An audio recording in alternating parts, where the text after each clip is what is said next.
voilà, sur la colobophilie, un petit peu le débat qu'on a souvent entre nous, c'est qu'on a connu la colobophilie de nos pères, c'est-à-dire qu'on était habitués avec nos parents que le pigeon soit au centre de la famille, dans une société où le père travaillait, la maman était à la maison et nous on était autour de là et on avait très très peu de dérivatifs à part le sport, quelques heures par semaine, et le pigeon était au centre, une sorte de joie, de partage, avec quelques concours qui démarraient en général du mois d'avril jusqu'au mois de juillet. Donc comme on partait très très peu en vacances, le samedi dimanche le fait d'attendre des pigeons, c'était vraiment le plaisir. Donc ensuite il y a eu cette évolution de la société à travers nos vies de tous les jours, puisque nous trois on a dû partir, c'est parti un petit peu à travers moi, à travers mon travail. Claude c'est la même chose, il quittait un petit peu cet environnement familial, et bien sûr avec des épouses qui travaillent et qui demandent autre chose que le samedi dimanche travailler, regarder un petit peu les pigeons. Donc cette évolution de la société a fait que la colobophilie a totalement changé. Et c'est pour ça qu'indirectement, le fait de se réunir comme ça, pour les contraintes, et surtout pour les contraintes familiales, c'est un plus aussi. C'est-à-dire qu'on peut se permettre, en étant 4, que tout le monde puisse partir en week-end, en gros, quand il veut, et en vacances scolaires quand il veut. Ce qui n'est pas le cas de tout le monde, puisque tout le monde veut rester un peu chez soi. Mais nous, cet avantage, on l'apprécie, parce qu'on est dans une société qui, malheureusement, qui change totalement, et que la colobophilie est devenue aussi un passe-temps qui demande beaucoup de sacrifice de présence, puisque c'est 365 jours par an, c'est un sacrifice aussi sur le plan budgétaire, et ça crée un petit peu de temps en temps des conflits. Donc le fait de se réunir, de partager les sommes, de partager le travail comme nous, et de partager aussi nos loisirs. Rien qu'au niveau des veufs, on a 7 pigeonniers de veufs, 7 fois en moyenne une dizaine de pigeons, donc on a facilement 80 veufs, une trentaine de célibataires mâles et 25 célibataires femelles. Donc ça fait 150 pigeons de jeu. Donc c'est beaucoup. Vieux. On va faire à peu près 150 jeunes, donc ça fait à peu près 300 pigeons au jeu pour l'année 2021, puisque les jeunes on est conscient que c'est... Et à peu près 150... C'est trop. C'est trop. C'est trop. Ah non, mais là on est conscient, c'est parce que... On est encore en la recherche, donc on est un petit peu... la recherche, il y a Bruno qui est quand même un gars qui aime bien acheter, qui aime bien toujours, alors que je dis on en a assez, mais toujours un peu s'étendre, on est obligé de le freiner un petit peu, mais il faut être clair que qui trop embrasse mal les trains, on dit toujours, et je pense qu'il faut qu'on arrive à diminuer le nombre. Et on jouera aussi bien avec un nombre, le jour où on en aura la moitié, on jouera. Et l'objectif c'est de démarrer une saison avec 80-100 voyageurs, c'est le but. Je pense qu'on va y arriver dans les 2 ans qui suivent. Une 25-30 pigeons de production et faire une centaine de jeunes à 100, 120 par an. Voilà, pour limiter. Et puis de nouveau, parce qu'il ne faut pas qu'on trompe, comme on disait au départ, dans l'esclavage. C'est l'esclavage. Voilà. Et voilà, il faut qu'on prenne son plaisir. Et ça a toujours été ça, l'amitié, le plaisir de jouer au pigeon, la recherche du pigeon, parce que Bruno est vraiment un colobiculteur qui adore ça, mais c'est vrai, c'est le but, voilà, c'est de prendre plaisir avant tout. Donc s'il y a trop de pigeons, trop de contraintes, on prend ça devient trop lourd, ça devient trop lourd.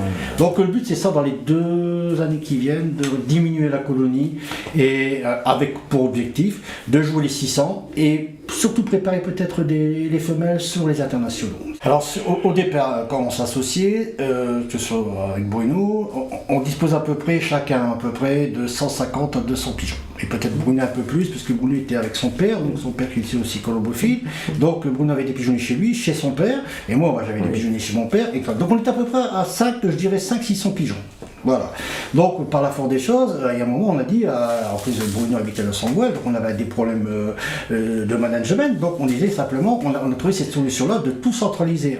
Ensuite, on a vu que c'était encore trop de contraintes pour le jeu, parce qu'il fallait partager au départ les jeunes lors du sevrage, entre le pigeonnier là, donc c'était un peu... Et on a décidé du jour au lendemain de dire, voilà, on va tout centraliser, tous les pigeons, ici, voilà, à Morchamp, les pigeonniers de jeu, et même les pigeonniers producteurs pour 2021. Il fait que tout centraliser ici, au niveau de cette habitation.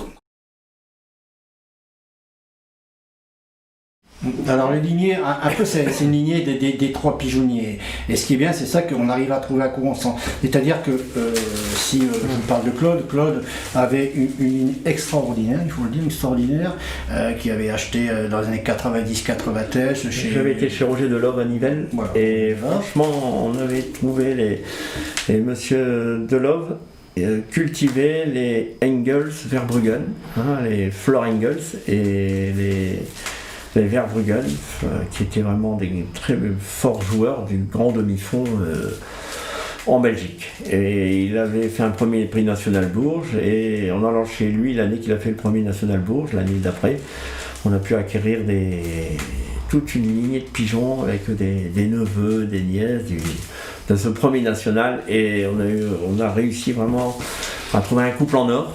Comme disait le docteur Lemayeux, le vétérinaire qu'on allait voir, il disait vous avez un couple en or, et qui est quand même encore maintenant, alors on va dire 30 ans après, parce que c'est des pigeons qu'on a introduits dans les années 90, et 30 ans après, ces pigeons-là se font encore souche. Donc on dirait, si on veut reculer un petit peu en arrière, on dirait que dans les années, il est né en 2005, ce pigeon que je vais parler, c'est Spiros. C'était vraiment un pigeon exceptionnel qui, de l'âge de 2 ans à 5 ans, a volé Perpignan avec des résultats de 1er, 6e, 8e et 78e national.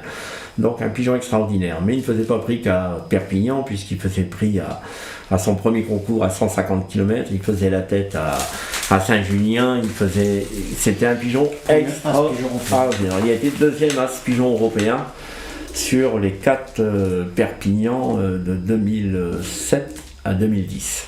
Ça c'est plus ancien. Et dernièrement, nous avons eu El Toro, un pigeon, donc là les pigeons modernes avec l'origine de chez Bruno, avec les Norbert Ali, les Verrécariens, et là vraiment un pigeon d'une puissance. D'abord au départ quand on l'a pris on dit il était très musculeux, on a dit va-t-il savoir tirer sa masse musculaire, et c'était un genre de Ben Johnson, un pigeon qui a un premier prix Nord-Pas-de-Calais, qui en a laissé 2 sur le toit. Il y a 2 deuxièmes prix, il a été oublié dehors, il y a un premier prix d'arrondissement, il y a 4 deuxièmes prix de sous-groupement, et vraiment des prix, toujours la tête, un pigeon extraordinaire, dont la grande référence, c'est sur un Saint-Junien, il est venu faire premier avec 17 minutes d'avance. Ça a étonné beaucoup de monde, ça a interlocuté vraiment beaucoup de gens qui se posaient des questions. Mais il l'avait fait, 17 minutes d'avance. Même nous, la journée-là, on avait fait une super constatation. Mais quand on a vu l'écart entre le premier et le deuxième, on constate mal, on était presque déçus. Puis après, non, c'est que les autres étaient bien. Le deuxième, il doit faire 12e Nord-Pas-de-Calais. Et un jeune d'un an, le premier jeune d'un an fait 7e Nord-Pas-de-Calais. Mais il avait mis un quart d'heure à tout le monde. Et ça, c'était El Toro, un pigeon hors norme. Hors norme.